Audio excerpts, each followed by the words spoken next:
Good day, friends. Welcome to another Word of Gord. We're continuing right on in our Average Folks in the Afterlife series, number 56, I think, with Eyes of an Angel by Paul Elder. And I'm devoting a lot of attention to this text because despite its age of 12 years, I'd say, it's immensely relevant to all of you who are exploring your consciousness through the arts of projection and lucid dreaming.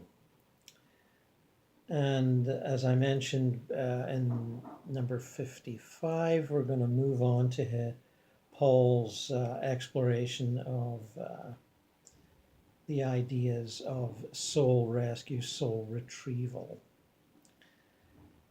And he is again at the Monroe Institute using hemisync tapes. And I think they're exploring Focus 27 at this point. Initiation's complete. We were ready to get down to business with the help of hemisync.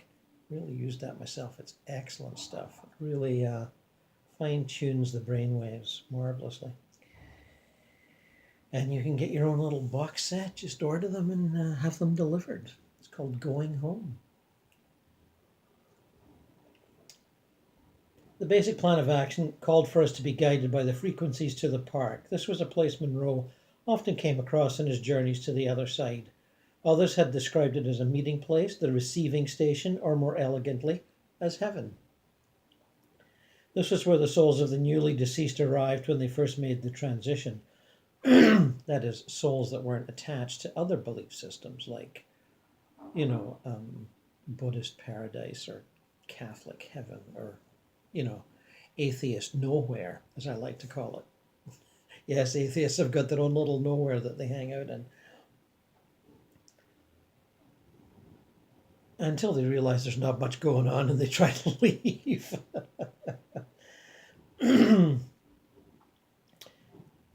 Here they are greeted by spirit guides and deceased loved ones who then accompanied them to their place for orientation to their spiritual surroundings. In the program's hemisync terminology, the level of consciousness where the part could be found is referred to as Focus 27. This part excited me. I felt sure that I had already been to the park. Focus 27 must have been where I first met my guides. We were told that this level was where we could unite with our guides or other helping spirits, who would then escort us to other levels of consciousness where the lost souls were trapped. Although nervous, I couldn't wait to get going as we began our first guided tour of the various levels. With the powerful brainwave altering frequencies humming in the background, Monroe led us through the steps we would repeat many times. After several palpable changes in vibration, to my delight, I suddenly found myself standing in the park, welcomed by Meldar and Raylon. "This is a wonderful service you've made yourself available for," Meldar began, "and we are very happy to assist you." Nervous, I remained silent as Meldar continued. "There are many beings that require assistance, and we hope to help as many as we can. We do want to make you aware that you may be faced with some very powerful emotions and disturbing scenes, but we are certain you will be able to handle it. We will first accompany you on a tour of this level to help you understand and acclimatize yourself, especially to these coarse and uncomfortable vibrations that you're liable to encounter." With those words, Meldar and Raylon positioned themselves either side of me. "When we begin to move through the various levels," he continued, "we may not be visible to you, but you will be able to feel our energy and know that we are with you." At that point, they placed their hands on my shoulders. I felt a dizzying shift in vibration and my senses seemed to turn around. Within moments, I had the sensation of moving at high speed through a dark, mist-like atmosphere. On and on we flew until, without warning, it felt as if I had burst through the other side of a dark tunnel in the sky. The landscape dropped away below me, and I found myself shooting through the air a couple of 100 feet above the ground. A scream caught in my throat. I felt like Wile E. Coyote shooting off the edge of a cliff, desperately clawing the air when he discovers there's no ground beneath his feet. Shocked, I virtually hit the brakes in midair, finally coming to something of a skidding stop. Holy shit, the words flew right out of my mind before I could stifle them. Floating motionless in mid-air, I needed a moment to calm my thoughts and regain my bearings. Jesus, Meldar, I muttered, take it easy. From somewhere behind me, I heard Meldar chuckling. Oops, sorry about that. Floating helplessly in mid-air. When I did a retrieval some months ago of that, a Dutch airliner that had been shot down by a missile by the Ukrainian rebels, supported by the Russians, operating that bit of equipment they hadn't a clue with. As you know, many people died in that, 150 or something like that. When I did a retrieval on that, I found people floating in midair. They had no idea what was going on. The plane had blown up so quickly, no warning, that they continued on with their activities. Some people were looking at their iPads, some people were napping, some people were reading. And I mean, I didn't retrieve them all. I retrieved some. There was others there. But just so you know, it's quite possible to be floating in midair if you die fast at that height. They were totally baffled. Some of them still had the thought form of the plane around them. I should mention that too. All of which is not unusual, but it is in terms of retrievals. People will, in buildings that are blown up, or earthquake or whatever, they can be inside a thought form of the building. But that was one of the first times I'd come across, a sudden explosion of a plane in midair. The whole thing struck me as terribly funny, and I burst out laughing. It occurred to me that Meldar had probably done it on purpose. I had been nervous, perhaps a little too uptight, and needed to relax a tad. My wits somewhat recaptured, I began to check out my surroundings. It seemed like a real Earth environment. Below me was a large body of water, like an inland lake. A 12-foot high cliff wound its way along the perimeter, overlooking a thin strip of beach at the water's edge. I noticed a couple of people swimming in the lake, perhaps 100 feet or so from the shore. I floated down for a closer look. As I drew closer to the surface of the water, it dawned on me that these people weren't swimming. They weren't even moving. The bodies of a man and woman appeared to be floating just below the surface. They were dead, obviously drowned. It was then that I first noticed a man sitting on the beach, agitated and distraught. Just as I was about to move closer to him, I heard Meldar's voice in my mind. Don't worry about him, we'll come back for him later. He'll be okay. But for now we should continue on. There are other souls we want you to see. With Meldar's reassurance, we resumed our travels. The scene below began to fade, and I was soon floating over a small country home in a flat agricultural area. I noticed the absence of roads in the prairie below. There was only a small, worn, rutted path leading to the property. A short wooden fence surrounded a large, well-treed backyard containing a huge vegetable garden. Dropping lower, I was drawn to the back of the house and a pathway into the garden. It was then that I understood why I was there. A rather plump elderly woman in apparent difficulty lay on her side at the edge of the path. I knew we'd be returning to try and help this poor soul, and at Meldar's bidding we continued on. Through scene after scene our tour continued, from visages of armoured soldiers fighting bloody sword battles in medieval times to more modern forms of warfare. We journeyed on. The brutal reality was numbing. I wasn't sure that I was prepared for the depth of the emotional trauma I was witnessing. Still, we continued, mostly just flying over the sights, but occasionally stopping to get a look at some of the souls we would return to help later. Two of the more traumatic scenes stunned my senses, leaving a heaviness in my heart. While flying over a barren, hot, grassy plain of what I took to be Africa, my attention was drawn to a small one-room stone building. The roof was gone. It looked like the structure had been destroyed by fire. Meldar's voice surfaced in my mind, telling me that two African tribes, the Hutus and the Tutsis, had been at war. In one of the skirmishes, a number of the local people had been rounded up and locked into this building, which was then torched. There was a young soul there who needed assistance. We would return for him. So just think for a moment about what numbers did I hear? 700, 800,000 people died in that genocidal massacre. And they, they didn't all have to be retrieved. Some of them, went to their paradise world on their own steam, but many did. And so just think of the efforts involved. In the last encounter, we floated down into a jungle in South America, perhaps Colombia or Peru. Vegetation was thick and green. As I neared a small clearing, I spied the body of a young man draped over the bottom rail of a ranch-type fence. It looked as if he had been crawling through the fence when he died. A large wound cut through the back of his neck, nearly severing it. I wondered about the circumstances of this gruesome scene, but knew we'd be back. With that, Melder brought our tour to an end. "It's time for us to depart," he said. "Your emotional energy needs to be restored. You will have much to process before we return for this work." A second later, I was back in my body. The session hadn't ended yet, but I'd pulled off my headphones and stretched out on the bed. Melder was right. I would need some time to think about all I'd witnessed. As shocking as these scenes were, I was surprised at my calmness and detachment. Yes, that is possible. Believe me. Maybe not at first, but you'll get there. In my physical body, the horror of the experience would have been difficult to deal with, but in my spirit body, I understood that there was no such thing as death. There were no accidents. Each and every event had its purpose. See that direct knowing again? No pausing to analyze his thought.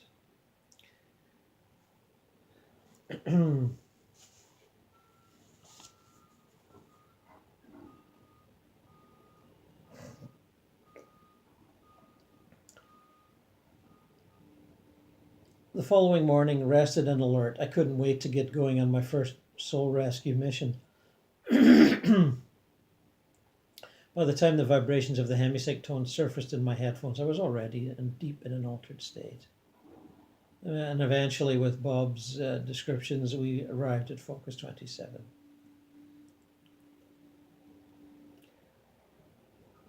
In anticipation, I relaxed and waited for the sound of Melder's voice. Instead, I unexpectedly jolted by the sound of a squirrel.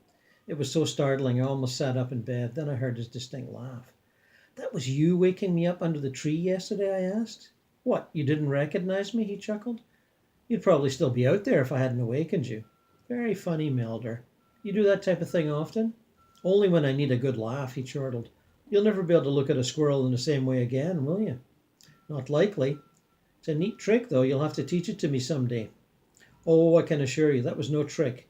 What makes you think I can't be a squirrel if I want to?"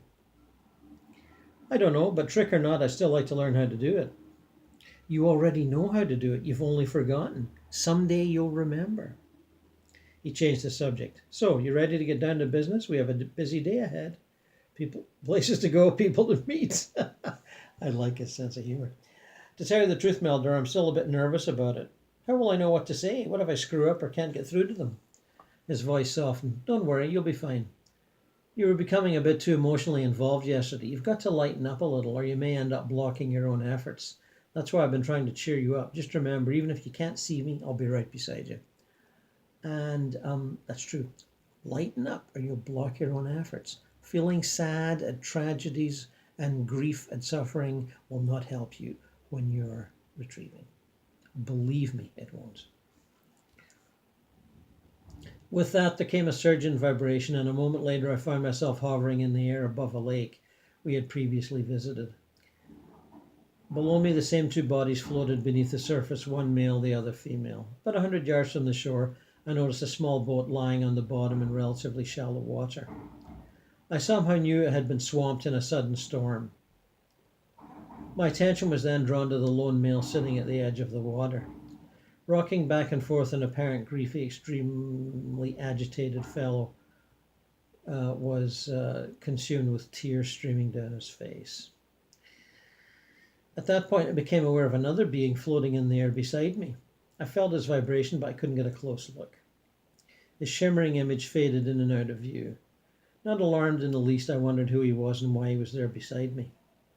Melder interjected, telling me telepathically that this entity was the spirit guide of the man on the beach. His was the soul we had come for, and his spirit guide was going to assist in leading him to the light. It was my job to get this poor man's attention and bring him to the realization that he had died. As I descended to the shore, I wasn't sure what to expect. From there I walked slowly in the sand until I drew to within just a few feet. He appeared to be in his mid-30s, a bit stocky, but of average height. With a dark mop of matted hair and a week's growth of stubble, he looked like he'd seen better days. Undoubtedly supplied by his spirit guide, the name Randy resounded in my mind. I was about to step closer when a wave of energy almost toppled me. Inundated with a jumble of frantic, overwhelming emotions, I realized I was actually hearing and feeling the man's thoughts. Imprisoned in his own reality of unthinkable horror, he was paralyzed with shock. The sheer intensity of his mental anguish was staggering. I found myself backing away, begging, "Oh God, I can't do this. How am I supposed to help him?" Instantly, Melder's reassuring voice calmed my fear. "It's okay, Paul. You'll be just fine. Nothing can harm you, and this soul can use your help. Use the power of your mind to help him relax. Send him loving energy. You'll see." I decided to give it another try. Hanging back, I tried to project soothing, calming thoughts that everything would be all right. To my surprise, after 2 or 3 minutes, his thoughts began to slow, his terror subside. When he had calmed down a bit, I tried probing his mind to see if I could make sense of his dilemma. Slowly, I sort of try to probe somebody's mind, and sometimes it sort of happens automatically, just to let you know. Slowly, the details began to emerge. This poor soul had somehow made it to the shore after the boat capsized and sank, but his wife remained in the lake. Unable to swim, he was terrified of water. Frantically crawling on his hands and knees at the edge of the lake, he had screamed in horror and disbelief. He wanted desperately to dive back in to save her, but found himself frozen with dread. His fear was simply too great. Not realizing that he had actually drowned without making it to shore in his physical body, he now sat trapped in the horror of his own reality. He was already in a spirit body, but because of his dilemma, he could not escape the confines of his own illusion. Common enough, I will tell you. How could I get him to realize he was dead? Always a challenge in this kind of work, getting them to realize they're dead. I wondered if I could somehow get him to float into the air with me. Perhaps if he saw his own body, he would realize the truth. Not sure of anything, I decided to play it by ear. Summoning up my courage, I took a couple of steps forward and called his name. "Randy!" There was no response. I repeated my call, this time a bit louder. "Randy, can you hear me?" Suddenly jerking his head in my direction, he looked up at me with wild eyes, screaming, "My wife! She's in the water! Please help her! I can't swim!" Shaken by his outburst, I tried to remain calm. "She's okay, Randy," I stuttered. "Marlene is. She's just fine." My own words surprised me. Where had her name come from? "What do you mean she's okay?" he stammered, wide-eyed, disbelieving. "She's okay, Randy. She made it out of the water and went to get help." "She's okay? How did she do that?" "I didn't see her." "She's just fine, Randy. You might have been unconscious for a while and didn't see her. Marlene is just fine, but right now we're more concerned about you." "Oh, God, thank you, God," he wailed. "I thought I'd lost her. Thank you, thank you." Staggering to his feet, he hugged me. I gently patted his back, thinking to myself, well, that wasn't too bad. Now how the hell am I going to tell him he's dead? "Where's Marlene?" Randy asked as he stepped back from the embrace. "God, I can't believe she's okay. She's not hurt or anything, is she?" "No," I said, wondering how I was going to get out of the hole I was digging. "She's okay, but now you're the one we need to help." "Me? I'm okay. There's nothing wrong with me." Now what would I tell him? I began to grope for the right words. Would mere words be enough to convince him that he was now in the spirit world? Not likely. Show him his body. The sound of Melder's voice filtered into my mind, carrying it with images of looking down at the two bodies from above the water. I wasn't sure how to pull it off, but decided to give it a try. When our bodies die, Randy, we may not even notice the difference for a while, but it might seem like we're just our normal selves, though there is a difference. We can do things we couldn't possibly do if we were still in our bodies. His eyes widened and a sort of disbelieving "say what" expression came over his face. "Haven't you noticed anything different since you got out of the water? Don't you feel a bit strange and tingly, a little lighter?" No, not really." His incredulous look said it all. Knitting his brows, he looked at me in the eyes and an agitated voice retorted, "What the hell? Of course I feel a bit tingly. I just about drowned, for God's sake." Trying to soften my demeanor and wishing I'd used different tact, I continued. "What would you think, Randy, if I told you that you did drown?" What? How the heck could I be standing here talking to you? I needed to somehow get the message across without further upsetting him. I had an idea. I'm sorry, Randy, I didn't mean to upset you. And in a conciliatory gesture, I reached out to shake his hand. His features softened as he tentatively accepted my offer. In that moment, I begged Melder to help me out. Projecting every ounce of energy I could muster into the connection between our hands, my hope was to try and boost his vibration beyond the physical field that limited his perception. The flow was powerful and instantaneous. It hit him with such force that he appeared stunned. His eyes widened. For a moment he hesitated, trying to pull away, but I maintained my grip. Then all hell broke loose. To my surprise, I began to rise slowly into the air. Disbelief spread across Randy's face as he too started lifting off the sand. Stretching his toes, he tried desperately to reach back down to the beach, but we continued our slow ascent. As we approached the height of about 8 feet, he desperately threw his left arm around my neck, hanging on for dear life. I had no idea what to expect next, but I knew for sure this one thing. Meldor had taken charge of this operation. Leveling off at 12 feet, I tried to calm my racing thoughts. Still clinging to me tightly, Randy seemed to be taking my cue, and I could feel his stress beginning to subside. As we began to slowly float out over the water, he looked around in amazement. When we were finally in a position overlooking the two bodies, our movement stopped. Releasing my grip on Andy's right hand, I directed his attention towards his own limp remains. He looked down, and upon seeing the body, he flinched. Tightening his grip around my neck, with an intense curiosity, he continued to stare at his corpse until a look of sheer amazement spread across his face. Finally recognizing it as his own, a tremor rolled through him, and then, ever so slowly, his vibration seemed to change. Without diverting his gaze, he began to speak in low tones. I didn't know. This is so strange. I feel perfectly fine, but that's my body. I guess I don't really need it. He then turned his head, looked at me, and said, Who are you? A feeling of relief and compassion came over me. Just a friend, I whispered. I came to help you to the other side. Perhaps without realizing it, Randy released his grip, floating freely in the air beside me. I knew the next step might be a bit more painful for him, but I wanted him to understand that his wife would be waiting on the other side. I pointed again to the water, but this time toward the woman's body floating 50 feet away. His eyes followed my direction. Oh no, Marlene, it's Marlene. But you said she was okay. She is okay, Randy. She's never been better. She just went on ahead of you. If you want, just take my hand and I'll try to take you to her. Without hesitation, he reached out and gripped my left hand.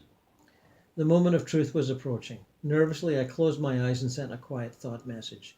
Okay, Melder, it's up to you. Please take us where we need to be. A rush of energy swept through me. My consciousness plummeted and everything began to turn black. Seconds later, we emerged through what seemed like dense mist into the warmth and brightness of the park. The power of the place was stupefying. For a moment, Randy tried to shield his eyes from the tremendous light, but quickly realized that it wasn't necessary. Dropping his hand, he let out a whistled exclamation as he drank in the beauty of his surroundings. Soon our attention was drawn to the sound of someone approaching. On a pathway just to the left of us appeared a dark-haired woman, beaming with light and happiness. Mar? Randy could hardly believe his eyes. Oh, geez, Mar, you're okay. He bolted down the path to embrace his happy wife. This was one of the most wonderful and rewarding encounters I had ever experienced. I felt blessed and honored to be able to help another soul in this way. Breathing a quiet thank you, I felt the warmth of Melder's voice in my mind. Wonderful feeling, isn't it? You've done well. We're very grateful for your assistance with this soul, but now it's time to return to the body. You'll need to become a bit more grounded and rested before the next journey. Suddenly dizzy, I seemed to lose consciousness. A moment later, I was back in my body. Yeah. So, fine example there. And think of that moment where he wasn't sure where he was going to go after he got the guy's attention, and he called out to the spirit guide to lead them on. Well, you can do that too. You will have a spirit guide with you, even if you think you're on your own and you're having a dream where you're, retrieving somebody, as often happens. Just ask the guide to take you to the most appropriate belief system, and they will. Believe me, if you've got a pious Catholic, he's not going to wind up in Hindu heaven. They'll take you to the right place. And but if you get somebody that believes an atheist at nowhere, might be a little challenging. Tell them you're taking them to the circus or something. I mean, I did it with Christopher Hitchens, so I mean, anything's possible,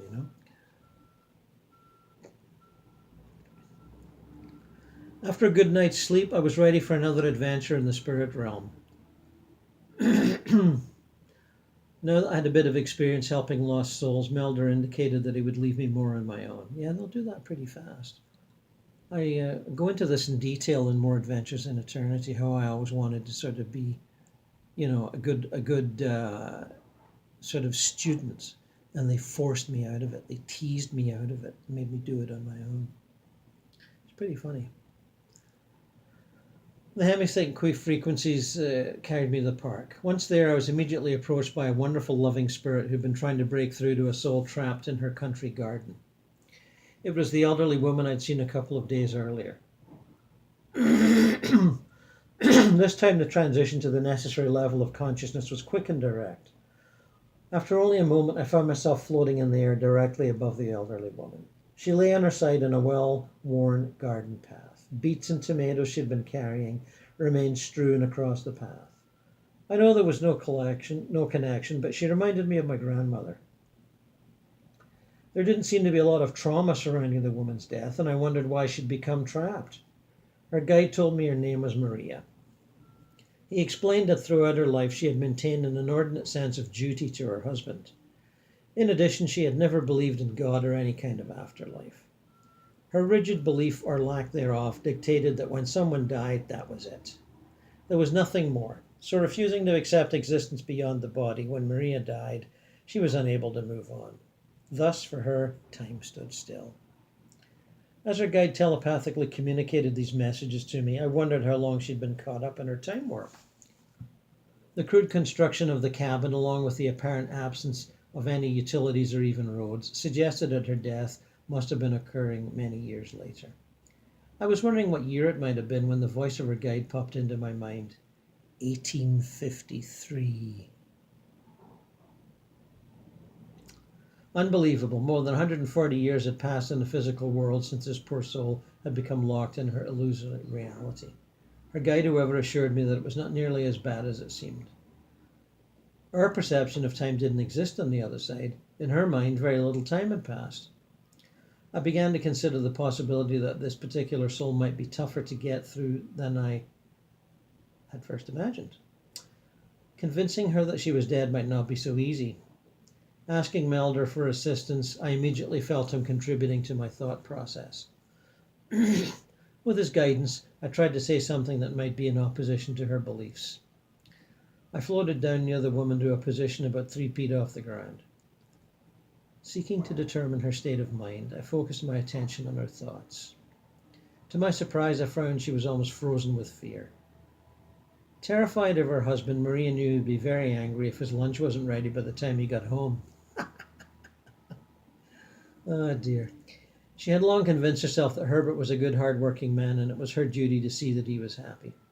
If he wasn't, it would always somehow be her fault. Even more significant to the present moment was her fear of dying. She did not want to cease to exist.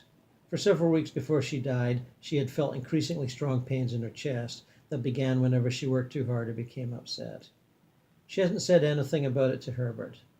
Now, even though the severe pains had passed, she was perplexed and upset that she couldn't get up.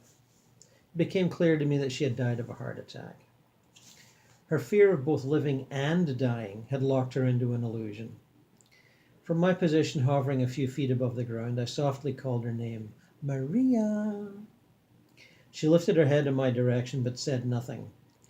Though squinting eyes, she appeared to be trying to make out what she was seeing.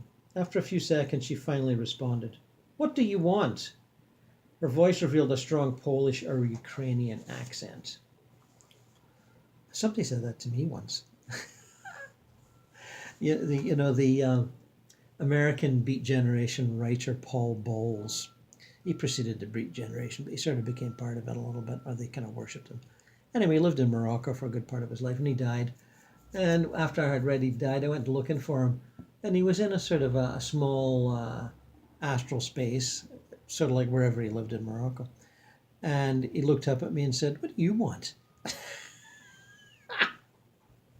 I had a funny little chat with him, but he didn't seem like too unhappy. He'd recreated almost instantaneously the sort of astral illusion of his home in North Africa. But it was just the way he looked at me like, "Oh, what do you want?" It was too funny.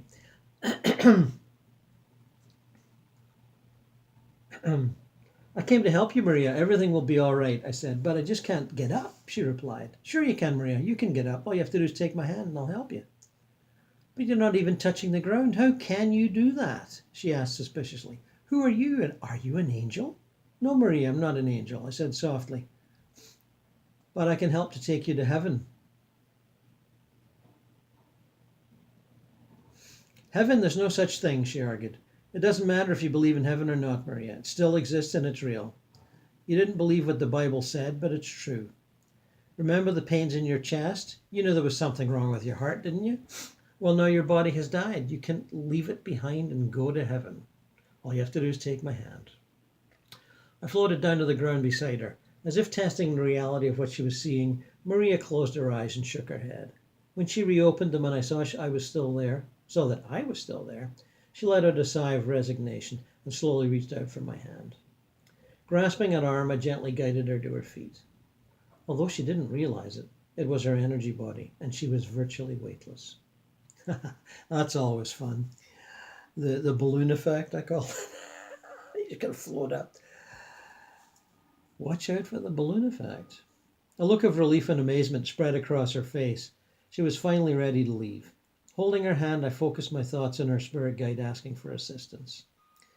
Almost instantly, a vibration surged through my body like a high voltage transformer. I felt a shift in consciousness. In less than a heartbeat, we were standing in the beautiful green grass of the park. Maria's eyes widened. Overwhelmed by the beauty and power of the place, she mumbled in disbelief. There was hardly time for a quick look around as her attention was drawn to a group of people approaching on a small pathway beside us. Tears of joy rolled from her eyes as her two children, her mother, and her husband welcomed her home. An emotional moment for me. I felt a lump building in my throat and decided it was time to leave. Sensing my thoughts, Maria's guide expressed his gratitude with a wonderful parting gift. Placing the palm of his right hand on my chest, he closed his eyes in concentration. A moment later, like someone had opened a tap, my body was flooded with a radiating energy. I closed my eyes to more fully enjoy the exhilarating vibrations. The force began to swirl and expand throughout my chest. It felt like my heart was about to burst. Wonderfully dizzy, my consciousness began to slip. Soon everything was turned to black, and the next thing I knew, I was back in my body.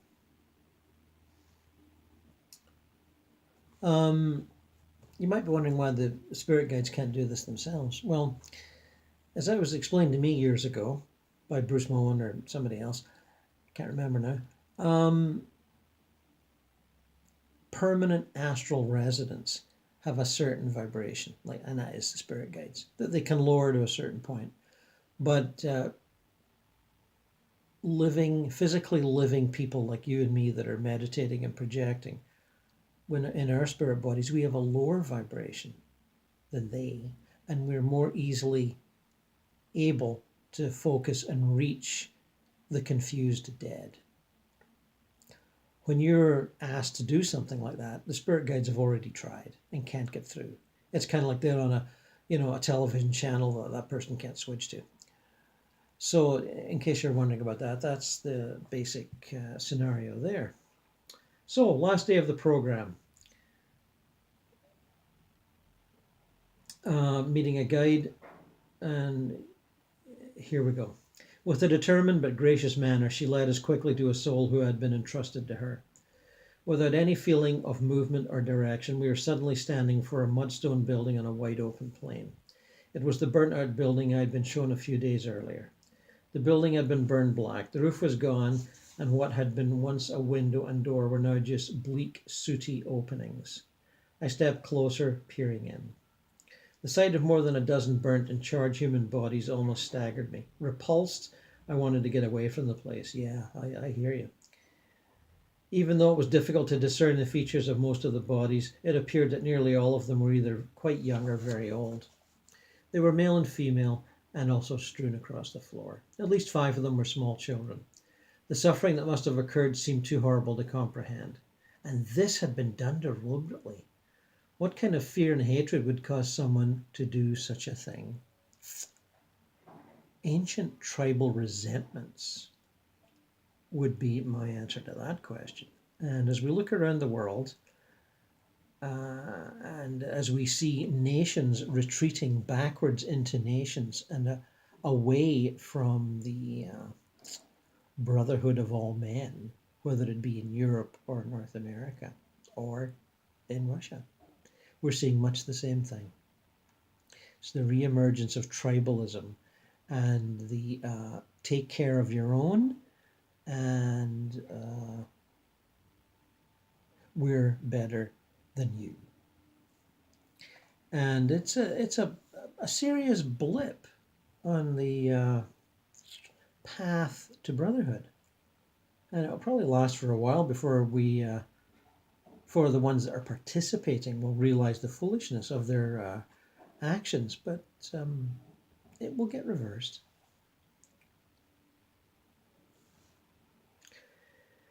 It was then I began to sense the presence of a soul trapped in deliberation.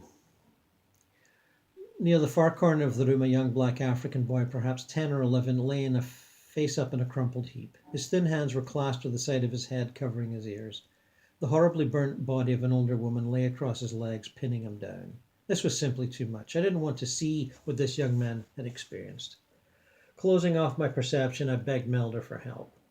Almost immediately, the warmth of his energy began flowing through me. Like a powerful sedative, the effect was calming. For several moments, I stood languishing in the intense vibrations. Soon, Melder's reassuring words filled my mind. The more horrific the prison, he said, the more wonderful the release. It's always darkest before the dawn. The words pierced powerfully through my being. He was right. This unfortunate soul certainly needed our help. I began to imagine how wonderful it would be to see the young man's transformation from desperation to joy. There was no question, this was something I had to do. Reopening my perception, I began to focus on the boy's thoughts. Bracing myself for the mental shock that would surely follow, I prepared for the worst, but it didn't happen. Instead, I heard only a small voice quietly singing a simple tune. To my surprise, I found his mind engrossed in the thoughts of being safely hidden beneath thick, comforting blankets. It was like he was absorbed in a daydream. Probing further, I understood what was happening. As a young boy, he had endured a terrible existence. All too often, he had witnessed atrocities of mind-numbing consequence. His mother had been frightfully abused and beaten so many times that he had learned to protect himself by crawling into the safety of his bed. Pulling the blankets over his head, he would pull his fingers in his ears to block out the sound. Now, with the horrible ending of his young life, he had again protected himself by mentally crawling into his bed and blocking out the terrible reality. This time, however, he was locked into his self-induced daydream. Stepping through the doorway, I crossed the floor until I stood over him. He looked like such a lost little creature, it tore at my heart. Asking for God's help, I reached down and placed my hand on top of his head. Startled, his eyes flashed open. He jerked his hands away from his ears, staring up at me in complete surprise. I couldn't help but smile. Feeling a deep empathy and tenderness for this child, I began softly. "Hi," I said. "What's your name?" "Lilani," he whispered back. "Lilani," I repeated. "That's a nice name." His eyes widened. I slowly continued. "You're okay now. You can get up if you like. How would you like to see your mother?" He nodded his head. I reached down, took his hand, and began to help him to his feet. All of a sudden, the building, the horrific scene, and everything around us dissolved before my eyes, and we were instantly transported to the park.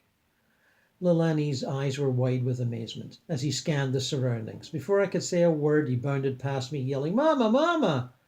Elated, I turned to watch his mother sweep him into her arms, and hugging him close, spun in circles, laughing happily. Gratified, I just stood there grinning. When tears began building in my eyes, I wanted to be back in my body. And a moment later, I was. Okay. Some of them will be grim.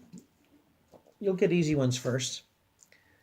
Guides know what you're capable of, more or less, so you won't get something like that right off the bat. So fret not, my friends. As you open yourself to this possibility and this reality, guides will notice and will lend a helping hand. And even if you don't remember, even if it's just a flicker of a lucid dream memory, I remember somebody told me once about he was picking up an old high school friend in a very old car, classic car, and driving them away to someplace else. And I said to him, "That's a retrieval. Your brain invented the car. The traveling metaphor almost always indicates a retrieval at a deeper level. So watch out for those cars and buses and planes that you may be surprisingly driving. Anyway, until next time, friends, take care of yourselves."